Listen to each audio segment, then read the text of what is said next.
Siamo una vera civica innanzitutto, non una civica cinica. Nessuno di noi è mai stato candidato in un partito politico, portiamo competenze.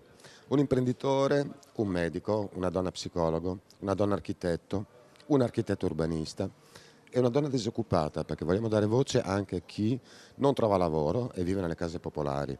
Siamo una lista assolutamente trasversale dal punto di vista generazionale, la candidata più giovane ha 28 anni, e dal punto di vista territoriale. Venezia è la prima provincia delle liste civiche venete a presentare i propri candidati a sostegno del centro-sinistra alle elezioni regionali del 23 e 24 novembre.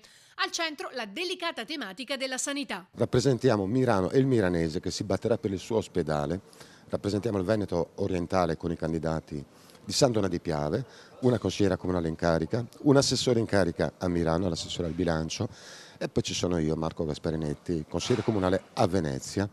Siamo una squadra e ci muoveremo con spirito di squadra. C'è chi porta l'esperienza concreta di anni di amministrazione e chi mette a disposizione invece le proprie competenze professionali. La presenza del milanese è fondamentale e da troppo tempo non è rappresentata all'interno del Consiglio regionale e questo pesa su alcune scelte, per esempio quelle dell'ospedale di Mirano, che da troppo tempo non è al centro delle attenzioni della regione. San Donà sarà rappresentata da 2 candidati, me e Giorgio Maschietto, e ci sono i nostri colleghi veneziani e ci sarà anche l'espressione del miranese e noi copriremo ovviamente tutto il Veneto orientale, quindi da Portogruaro a San Donà e Litorale. Gli altri membri sono Alice Zanetti, Fabio Bevilacqua, Sara Vanin, Ivo Martinelli e Roberta Bertazzolo.